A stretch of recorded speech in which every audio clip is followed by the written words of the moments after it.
It was a Giving Tuesday that will likely be recorded in the history books, not for a charity gala or a food drive, but for a fundamental shift in the economic machinery of the United States. On a crisp December afternoon at the White House, amidst the festive anticipation of the holiday season and the looming 250th anniversary of the nation, President Donald Trump, joined by tech titans and Republican leadership, unveiled the operational details of what is being called the most ambitious wealth-building initiative in American history. The centerpiece of the event was a staggering $6.25 billion donation from Dell Technologies founder Michael Dell and his wife Susan, a philanthropic bomb drop designed to jumpstart the newly created Trump accounts for 25 million American children. This was not merely a press briefing, it was a victory lap for the administration's economic populist agenda, blending federal policy with massive private philanthropy in a way that seeks to turn every American child into a stakeholder in the national economy. The atmosphere in the state dining room was electric, a stark contrast to the usual bureaucratic hum of Washington policy announcements. This gathering brought together the heavy hitters of Silicon Valley, Wall Street, and Capitol Hill. Alongside the president stood Speaker of the House Mike Johnson, Senator Ted Cruz, Treasury Secretary Scott Bessent, and the architect of the concept, Brad Gerstner of Altimeter Capital. But the stars of the show were undoubtedly Michael and Susan Dell. Their contribution is not just a check, it is a signal to the global markets that the American private sector is fully buying into the president's vision of a new era of capitalism. The $6.25 billion gift is intended to provide a starting balance of $250 for 25 million children aged 10 and under who live in zip codes with a median income of $150,000 or less. It is a targeted, data-driven injection of capital into the demographics that have historically been left on the sidelines of the stock market rallies. To understand the magnitude of this event, one must look at the legislative engine powering it. The Trump accounts are the flagship provision of the Invest in America Act, often referred to by the president and his allies as the Big Beautiful Bill. The legislation, which passed earlier this year despite initial skepticism about its complexity, mandates that the federal government provide a one-time seed deposit of $1,000 to every citizen born in the United States. This is not a handout in the traditional sense, it is a locked investment vehicle. The funds are placed into a tax-advantaged account that tracks the S&P 500 index, harnessing the broad growth of the American corporate sector. The money cannot be touched until the child turns 18, at which point it can be used for education, home ownership, or starting a business. The logic is simple but revolutionary. By utilizing the power of compound interest from birth, the government aims to solve the wealth gap not by redistributing income at the end of life, but by distributing capital at the beginning of it. President Trump, clearly relishing the moment, framed the initiative as the fulfillment of a major campaign promise from 2024. He spoke at length about the unique nature of the program, emphasizing that these accounts are arguably the first true trust funds for every American child. The president noted that while wealthy families have always had the tools to pass down generational wealth, the Trump accounts democratize that privilege. He painted a picture of a future where a child born to a single mother in a working-class neighborhood holds the same financial instruments as a child born into the upper crust of Manhattan. The president was keen to highlight that this was achieved through the sheer willpower of his administration and the Republican majority, explicitly thanking Speaker Johnson and Senator Cruz for navigating the legislative labyrinth when naysayers suggested breaking the bill into a dozen smaller pieces. The involvement of Michael and Susan Dell adds a layer of supercharged acceleration to the program. While the federal component covers newborns, there was a gap for children who are currently alive but were born before the legislation took effect. The Dell's donation bridges that gap for millions. Michael Dell, a legend in the tech world who revolutionized how computers are sold and built, spoke about his own humble beginnings, recalling a savings account he had at 8 years old with only a few dollars in it. He emphasized that the power of that account was not the amount, but the psychological shift it created.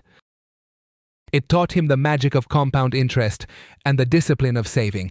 By seeding 25 million accounts, the Dells are hoping to trigger that same psychological shift on a national scale. They argued that the smartest investment anyone can make is in the potential of children.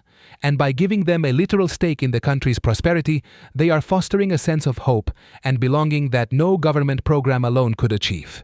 The mechanics of the Trump accounts are designed to be as frictionless as possible. The Treasury Department, led by Secretary Scott Bessent, has been working overtime to ensure the back-end infrastructure is ready for a massive consumer launch. The accounts are set to become fully operational on July 4th of the coming year, a date chosen for its obvious symbolic resonance with the nation's 250th birthday. Secretary Bessent described the program as the moment where Main Street finally meets Wall Street. He explained that as the stock market fluctuates, these millions of families will learn to ride the waves, understanding that over an 18-year horizon, the trajectory of the American economy has historically been upward. The administration is betting that this will create a new class of voters and citizens who are invested, literally, in the success of American corporations. When the market goes up, their personal net worth goes up, creating a positive feedback loop of economic engagement. Senator Ted Cruz provided the mathematical emotional hook for the policy. Known for his rigorous adherence to free market principles, Cruz championed the bill as a way to create a generation of capitalists rather than socialists. He broke down the numbers for the press, illustrating the staggering potential of compound growth. If a child receives the initial government $1,000 plus the philanthropic boost, and then family members contribute up to $5,000 annually, the results are life-changing. Assuming a conservative 7% annual return from the S&P 500, Cruz projected that by the time a child turns 18, they could have over $170,000. If they let it ride until they are 35, that number could balloon to $700,000. Cruz emphasized that this money isn't just for the children of the elite, it is for the children of waitresses, truck drivers, and nurses. It is a nest egg that provides genuine security and the freedom to take risks, like starting a company or buying a home without crippling debt. The broader cultural implications of the Trump accounts were a major theme of the discussion. Brad Gerstner, the Silicon Valley investor who first pitched the idea back in 2021, spoke passionately about the need to fix the branding of capitalism. For too long, he argued, young people have seen the stock market as a rigged casino where only the rich win. By giving every child ownership of shares in companies like Apple, Dell, and McDonald's, the program fundamentally alters their relationship with the economy. A 12-year-old checking their Trump account on an app isn't just looking at numbers, they are looking at their ownership stake in the products they use every day. This shift from consumer to owner is intended to revitalize faith in the free market system, countering the drift towards cynicism that has plagued younger generations. The rollout plan is aggressive. The administration expects hundreds of major corporations to follow the Dell's lead. Companies ranging from Uber to Nvidia have already expressed interest in contributing to the accounts of their employees' children or adopting entire communities. The tax code has been adjusted to make these contributions tax-deductible for employers, treating them similarly to a 401k match. This turns the Trump account into a standard employee benefit, further embedding it into the fabric of American employment. President Trump mentioned that many of his wealthy friends have privately committed to donating large sums and leaving portions of their estates to this cause, suggesting that the $6 billion figure is just the opening salvo in a much larger philanthropic movement. The timing of the announcement also served as a showcase for the current economic climate under the Trump presidency. The president took the opportunity to tout the record-breaking numbers from the recent Black Friday, where American consumers spent $26 billion, a 41% increase from the previous year.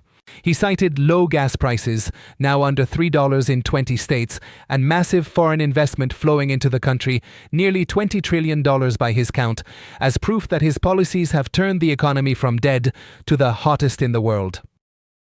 The Trump accounts are being positioned not as a rescue raft for a sinking economy, but as a dividend payment from a booming one. The narrative being crafted is that the country is generating so much wealth that it is now time to ensure every single citizen gets a direct cut of the action. Globally, the president projected confidence, mentioning recent diplomatic successes and conversations with world leaders like the president of Brazil and the new leadership in Syria. He framed these foreign policy wins as part of the same ecosystem of success that allows for domestic programs like the Trump accounts. The message was clear: America is winning abroad and winning at home, and the benefits are trickling down to the youngest citizens. The release of a former president of Honduras, which Trump claimed credit for, was thrown in as another example of his administration correcting what he views as the injustices of the previous era. As the press conference concluded, the focus returned to the human element. The Dells stood as the archetype of the benevolent billionaire, a role the administration hopes to normalize. The image of the president shaking hands with Michael Dell, thanking him on behalf of the nation, was designed to cement the alliance between the White House and the ultra-wealthy in the service of the working class. The administration is banking on the idea that Americans don't hate the rich. They just want a shot at becoming rich themselves. The Trump accounts are the tangible vehicle for that aspiration. By the time the nation celebrates its 250th birthday next July, millions of families will be logging into a government portal not to pay taxes or apply for welfare, but to watch their free money grow. In the end, the Trump accounts represent a significant gamble on the power of markets to solve social problems. Critics might argue about market volatility or the mechanics of implementation, but the sheer scale of the capital being deployed is undeniable. For a child born in a struggling zip code, the knowledge that they have a few $1,000s growing in the background, working for them while they sleep, changes the calculus of their future. It provides a horizon of possibility that didn't exist before. As President Trump, Speaker Johnson, and the Dells left the stage, the message was that the American dream is no longer just an abstract ideal to be chased. It is now a funded line item in the federal budget, capitalized, compounding, and waiting for the next generation to claim it.